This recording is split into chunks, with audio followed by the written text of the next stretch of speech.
And a very happy Tuesday to you at 12:08 in the West. Talk Radio 790 KABC, the John Phillips Show, broadcasting live from the Morongo Casino Resort and Spa Living Room Studios, where the one-armed bandits are paying out today. Not the Buffalo machine. You press the button for that one. Mr. Randy Wang's at the sports desk in Culver City. John, this week marks the one-year anniversary of the tape that got Nuri Martinez to have to resign and Kevin De Leon to get people to scream at him over and over and over again. Quite frankly. So the LA City Council this morning was packed with KDL haters who were constantly shouting him down, including, of course, the father of the year, the man that went and got into a fist fight with Kevin De Leon, the strange dude that wears a baby strapped to his chest while he cusses out the city councilman, Jason Reedy. Also interesting, you've been eating while your constituents in Skid Row, which is in your district. I know you forget sometimes. The baby's on the mic now. And he's cursing while he's holding the baby? Father of the year. Exactly. Can't find a place because you helped get rid of the toilets and encampments to give more money to the LAPD. You think you ate if anything last year? He's making his baby cry. Well, he's loud. You think you ate if anything last year was an appetizer? Get ready for the main course. That got 700,000 Thank pounds. you. Your time has expired. Next speaker, please. Thank you, Mr. Reeder. Your time has expired. Please leave the podium. Speaker can come up. Your time has expired. Leave the podium, please. Next speaker. Mr. Reedy, stop disrupting the meeting or you'll be excluded. You're instructed to be silent so other people can speak. Whole bunch of people cheering for the father of the year. I had a feeling he wasn't going to go away quietly. No. But for the most part, there were a lot of people that spoke and said a lot of really nasty things about Mr. KDL. It is hot as hell. But nobody got kicked out of the meeting till the very end of public comment, where people started to get a little unruly. At this point, Paul Krikorian had enough, so it is Marquise Harris-Dawson who's on the chair. That concludes our in-person public comment. We have an announcement from Councilmember Hernandez. You cannot disrupt. You cannot disrupt. So I have to keep bleeping this because the chant is, Kevin De Leon, bleep you. Well, I don't know if I'd give him an A for creativity. The whole room was chanting, Kevin De Leon, you cannot disrupt. So everyone who's shouting, you're disrupting this meeting. We cannot with the announcement and the public comment. Please disrupt this meeting. That's the final comment. We got a Sergeant subject. So is this a city council meeting or an insane asylum? Are you sure they weren't saying thank you? They definitely were not saying that. So, Mr. believe that it's everybody who's standing on the left side who's chanting, who has been warned multiple times and still disrupting this. We'll ask everyone who's disrupting the meeting to be from the meeting now, sergeants. So, for everyone back, particularly on the side, you have been asked to leave the meeting after being given multiple warnings. I got to say, when I hear that, kind of makes me wish I lived in Council District 14 because I'd vote for KDL. But just to stick it to the protesters. Now, of course, once all the people started screaming, Father of the Year got back up and decided to start cursing out the city council, and it was time for Jason Reedy to get kicked out. Mr. Reedy, you're excused from the meeting. Mr. Reedy, you're excused from the meeting. Mr. Reedy, you're excused from the meeting. You're excused from the meeting subject to Rule 7 and Rule 12. You were removed from the meeting. We ask you to leave quietly. Mr. Reedy, you need to head towards the door. You need to head towards the door. Mr. Reedy, you've been asked to leave. Please be silent. You exit the meeting. You have already been directed that you have been removed. All right? That's quite a way to finish it. So that's just a little sampling of what it sounded like down at City Hall today. But, John, since this is all in honor of Mr. Kevin De Leon, and it is a Tuesday, do you think it's time for the pledge? Let's hear the pledge. Madam President, today is Tuesday and time for the flag salute. Mr. De Leon, can you please lead us in the Pledge of Allegiance this morning? Thank you very much, Madam President. It'd be an honor. I pledge allegiance to the flag of the United States of America.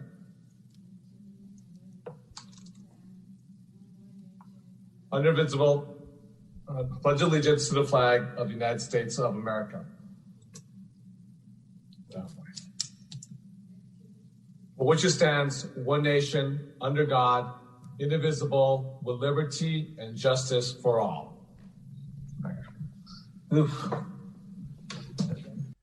Now, Randy, for Mr. Reedy, who got kicked out at the end of that meeting, I wonder it's like in the old days when Tommy Lasorda was manager for the Dodgers and the team was kind of lethargic and he needed to do something to get the team back in the game.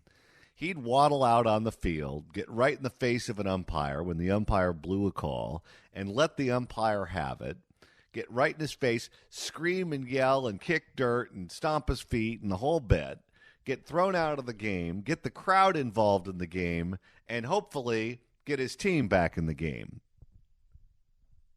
You think that's what Jason was doing? It's possible. Why is the baby strapped on the chest? Maybe he just has anger management issues. That's also a possibility. Again, why does he have the baby strapped on his chest? No idea. If that is the person that is going after Kevin De Leon looks a little more attractive. I'm telling you, he might win re-election. I don't know if these people who are screaming at him at the meeting live in his district, but I bet you they don't, or most of them don't. But the only people who will have a say as to whether or not Kevin De Leon is brought back for another 4 years are the people who live and vote in that district, and that is it. I guess you could make a campaign contribution or something, but the voters ultimately will decide. That seat will be decided by the 100 people that actually show up to vote in that district. And it may not be much more than that. 800-222-KABC is the telephone number, 1-800-222-5222. Well, we know that California has a brand spanking new U.S. Senator because Dianne Feinstein passed away. Governor Gavin Newsom was able to appoint the replacement, and LaFonza Butler is now the junior U.S. Senator representing the state of California. No! Katie's not happy about that. No, she's not. And neither is Adam Schiff, and neither is Barbara Lee. You're going to be screwed.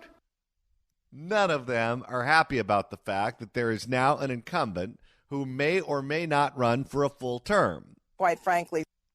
However, there is now a new entrant into the race. He's a Republican. He's a former Dodger and former Padre, Steve Garvey. Steve Garvey, this has been long rumored for quite some time, finally made it official. He is running in the United States Senate in California. Now, here's where Steve Garvey poses a threat to the Democrats. He is a heavy underdog in terms of whether or not he could win a statewide race. No Republican has won a statewide race for U.S. Senate since 1988. It has literally been that long. So I would assume that Steve Garvey will likely not be the next U.S. Senator from California. However, if there are three big-name Democrats with funding and the ability to go after one another, and one Republican with any degree of name ID at all, the chances that he will make the runoff are high enough to put all of the Dems on Tums. When you factor in that there is now an incumbent who may choose to run for re-election, and if she does that, she'll have support among the Democratic caucus in the United States Senate and all of their benefactors, she will be a credible candidate. So then you'll have four credible Democrats and one Republican with name identification statewide. The chances of him making it to the runoff, if there are four Democrats, is very high. And if that happens, the election that will matter for this race will be on the primary in March when no one's going to vote, and not in November of a presidential year when everyone's going to vote. So this is going to change the entire calculus for everyone in that race, and it's going to shuffle the deck of cards yet again. Now, Steve Garvey, while we know he's a baseball player and his wife was a broadcaster, or ex-wife was a broadcaster, we don't know much about him in terms of politics. He's never been elected to public office before. As far as I know, he's never run for public office before. We know that he's a Republican, and we know that he shows up to Republican events from time to time, but that's pretty much it.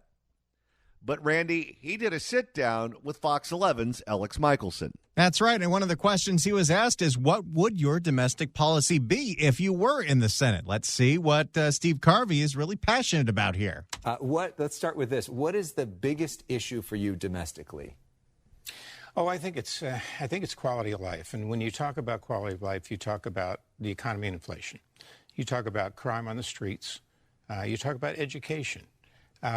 Those things right there, from the morning families wake up to when they go to bed at night, they are constantly dealing with an economy that's really put stress on them. Yeah. They have to determine whether they can walk the streets of their neighborhood or L.A. or Santa Monica or wherever it is. Yeah.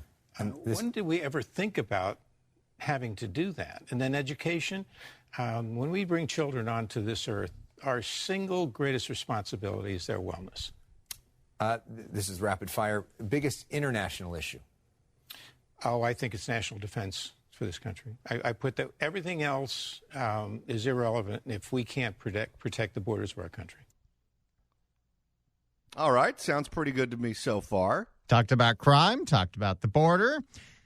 Following that, though, Alex asked Steve Garvey about some of the realities if you try to run as a Republican in the state of California, like who you would be supporting in the presidential election.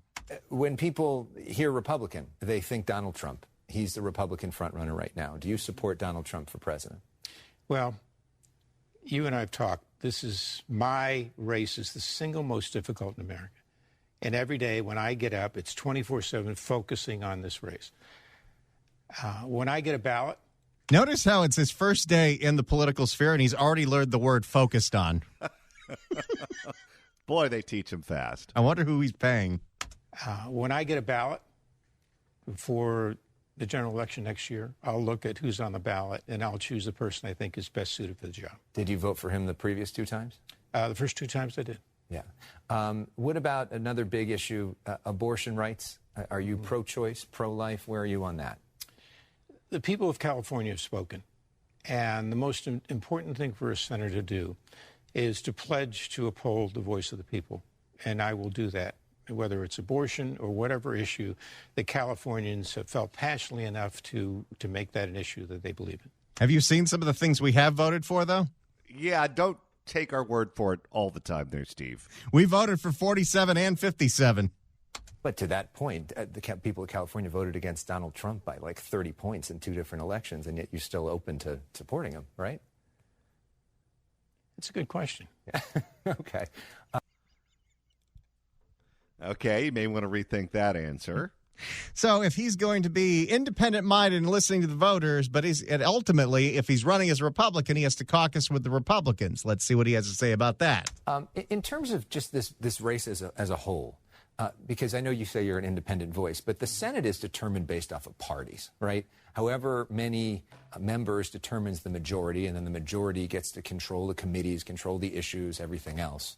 I mean, you would be caucusing, though, with the Republicans, with Mitch McConnell. You would be giving them potentially the majority, right? Well, like I said when we first started, this is a Steve Garvey campaign for all the people. All right, he's also learned, talk about yourself in the third person. Maybe he's a fan of Bob Dole. For all the people and building a consensus. When I go to Washington, the Senate, first thing I'll do is meet with everyone to get everyone to understand who I am, who they are, and that I'm open to discussions on all policies so that, we tell Washington what to do. Voices of California, my people, will tell me what to do. And then I will do the very best I can. Like I said, go to bat every day. Remember 1,207 consecutive games? I'm going to show up every day. with the voice of the people. The people. During this campaign, should we play the drinking game, how many times will Steve Garvey bring it back to baseball? Hey, go with what you know. Go to bat every day. Remember 1,207 consecutive games? Mm-hmm. I'm going to show up every day with the voice of the people. The people will be the wind beneath my wings. So there may be a time when I will be convinced that something is better for the people than something else. Mm-hmm. So I hope I have the chance to make those decisions. All right.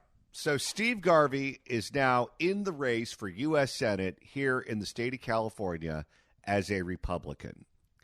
This is how I see his candidacy as of today, as of now. And, of course, factors can change, situations can change, so his stock can go up, his stock can go down. All of that is possible.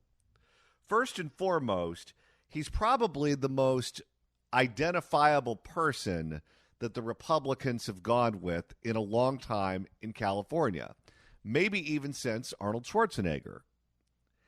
And elections are popularity contests. It's crass to think of them that way, but that's what they are.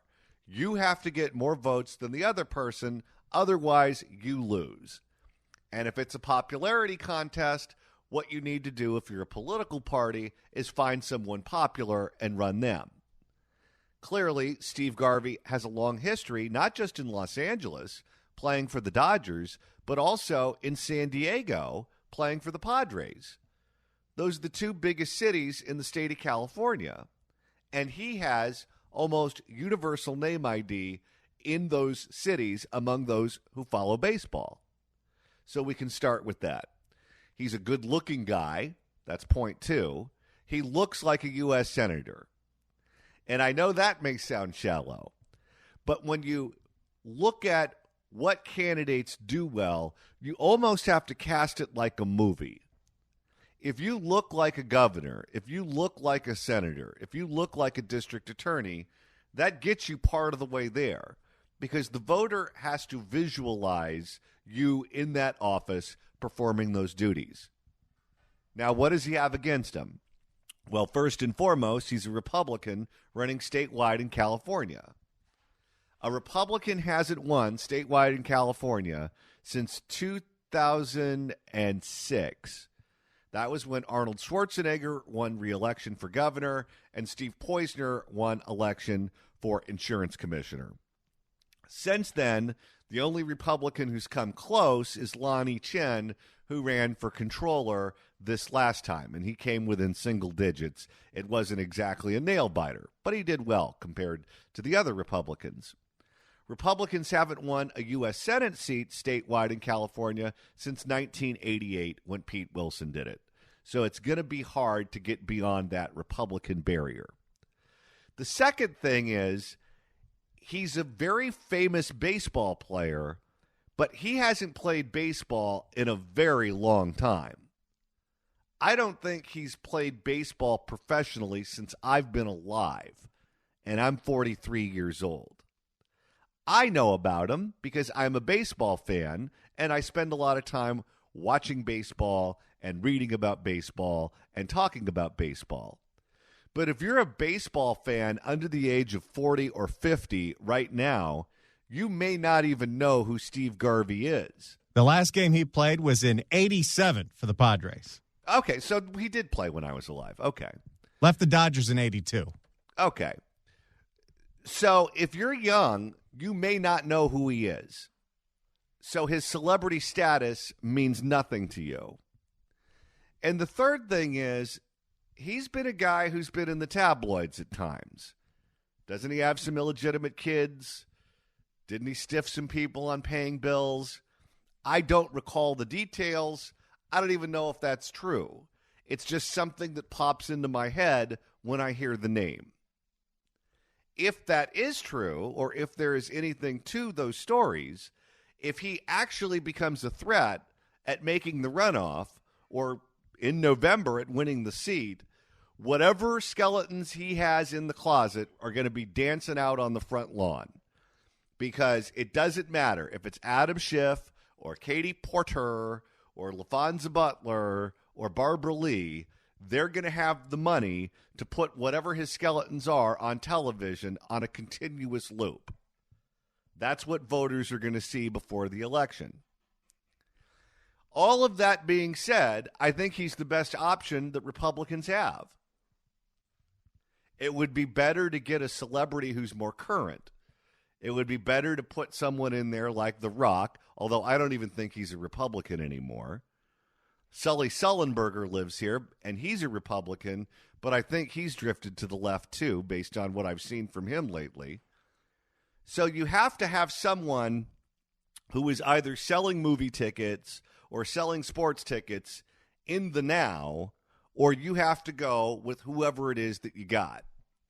And Republicans, to me, are much better off going with Steve Garvey than some perennial gadfly candidate who's going to get crushed, or a member of the state legislature, or someone who has zero shot at even making the runoff.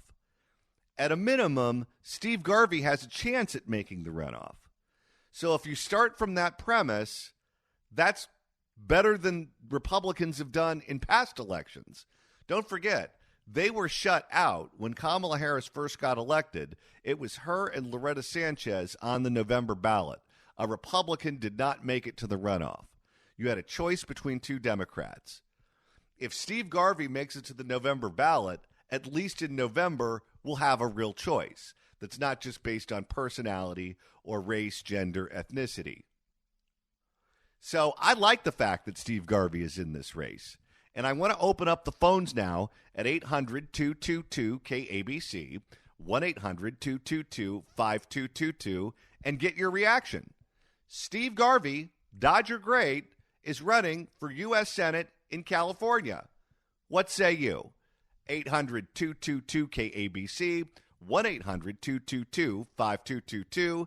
If you'd like to email the show, you can do so at johnnydon'tlikeshow@gmail.com. That's johnnydon'tlikeshow@gmail.com.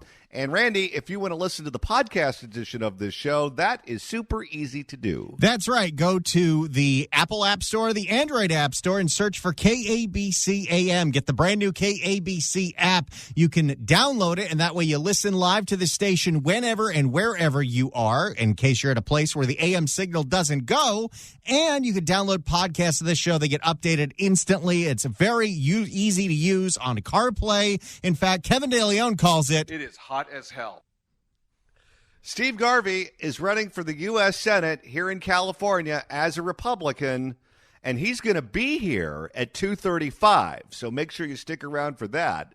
Right now, we're taking your reaction to this breaking news at 800-222-KABC, 1-800-222-5222. The Fix California Hour coming up after the news at 1, and Steve Garvey joins us at 2:35. Steve Garvey announced today that he is a candidate for the U.S. Senate here in California. He's running as a Republican. What say you? 800-222-KABC, 1-800-222-5222. Let's begin with Chris in Long Beach. Chris, you're on KABC. Hello.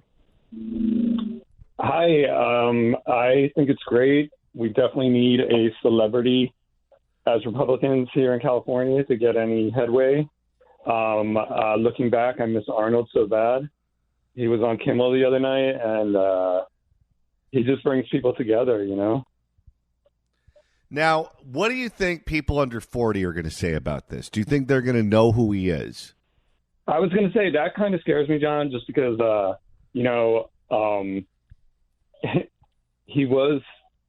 him and his wife kind of ran with that OJ Kardashian crowd back in the day. I don't know if you remember the trial. And it would help if he was Hispanic. But as far as the Dodgers' luster, it's still there, even though the recent, kind of anti-Catholic gay promotions. But, again, anything we can do. I wish if Gavin had appointed Arnold to that temporary spot, it would have really helped with his presidential run, frankly. You only said frankly. There. You didn't say quite frankly, so you get a pass. No, sorry, Randy. Now, you mentioned that he used to run with the Jews. Do you think OJ would vote for him? Oh, my gosh. I think OJ would, yeah. Okay. I think OJ will endorse Steve Garvey, and so will I. All right. Thank you for the call. I appreciate it. What's going on, America? Can OJ vote? Well, he's a Nevada resident, so no. But he's also a convicted felon, and I don't know what the rules are regarding them. Let's go to David in Fountain Valley. David, you're on KABC. Hello. I'm 100% for him to run. It's either he or me. Instead of Barbara Lee speaks for me. What's that, sir? I put my papers in last week, so maybe I'm not heard of. We buttered the Democrat. You seriously were considering running? I ran for the recall and the lieutenant governor spot, so why not a senator? Okay. All right. But if Steve Garvey sticks with this, you're going to drop out and endorse him? You bet. All right. Well, I appreciate that, sir. Thank you so much for the call. Let's go to Richard in Santa Ana. Richard, you're on KABC. Hello. Oh, thank you, Doc, for taking my call. You know, Steve Garvey, I know all about him. I remember when he came up. What I like about him, he signed a contract with the Dodgers. He fulfilled his contract. He didn't ask for a raise. I want to redo it. I think he's a man of his word, and I agree with you 100%. He got recognition in two biggest cities in California, and I think he does have a shot at it. And thank you for taking my call. All right, I appreciate it. Let's go to Ken in Los Angeles. Ken, welcome. Hi, John. Thank you for taking my call. Hi, Randy. As far as I know right now, Garvey's only credential is that he really has a good political instinct. He's very vague about what he stands for. So I don't know what he stands for, really. The California is a permanent Democrat state. And just that R by his name, what's going to happen is his financial misdoings and the trouble he got into legally will, if he becomes a threat, which is questionable, that will sink him in an instant. The man I like is the man that you implicitly brought up as a perennial gadfly. Eric Early is, you know where he stands. He's direct, and he doesn't play politics. And yes, he has no chance. But another politician, another wishy-washy who we don't know what we're getting. At this point, I'm not encouraged. Those are my thoughts. Do you believe that Garvey makes the runoff? No, I don't. With the R, just with the R, I don't think that'll happen. California is too entrenched in being a Democrat state, a left Democrat state. Well, if they can call Larry Elder a white supremacist, God knows what they could do with Steve Garvey. Yeah, true. Thank you for the call, sir. I appreciate it. Maybe they'll call him an illegal alien. Let's go to Moses in Whittier. Moses, you're on KABC. Hello. Hello. How you doing? Good. Hey, real quick. Number one, I believe there's like 6 million Republicans here in California, and so it's a lot of dense Democrats, liberals here in like Los Angeles, San Diego. My advice to Steve Garvey is just stick to the issues: gas prices, crime. And don't run away. That interview is running away from Trump. He doesn't have to run away from Trump. He doesn't have to mention Trump. Just stick to the facts. And hopefully he could get that middle ground of people that want to say, you know what, we're tired of this garbage. We're tired of this mess. And try to get them to win over. But trying to fight for Trump, which I'm going to vote for Trump, but don't worry about that. Just stick to the issues, go for it. And guess what? Garvey has baggage. We all have baggage. Bring it out, deal with it, admit it, go forward, and don't denounce it or don't say no. Don't make excuses. Just own it and let it happen. Let it ride. And I think that works. Is it an uphill climb? Yes, it is. but that's the best option that we have. You can't sit there and try to defend something. You just got to go for it. You're 100% right. Never go on the defense. Go on the offense. And if you're Steve Garvey, here's what I would do. I would essentially run the same race that Todd Spitzer ran in Orange County when he ran for re-election as district attorney. He ran against someone who ideologically was very similar to George Gascon. And he made that race a referendum on George Gascon. And initially, the polls showed him in trouble. He ended up winning in a blowout. He won by such a wide margin. He won in the primary and didn't even have to campaign in the general. I think if you're Steve Garvey and you're running for U.S. Senate, you say, hey, Adam Schiff, you had endorsed Jackie Lacey, and then you pulled your endorsement to endorse George Gascon, and now public safety went to hell in L.A. And you just run against George Gascon, and you just beat that drum over and over and over again, and make that race a referendum on Gascon. You're right. See, because what happens is we get caught up in personalities, and I know, like some of your callers, they're caught up in personalities. I get it. I'm a Latino. I'm a Mexican. I'm an American Mexican, and I'm here to tell you, we don't care. Most Latinos do not care about skin color.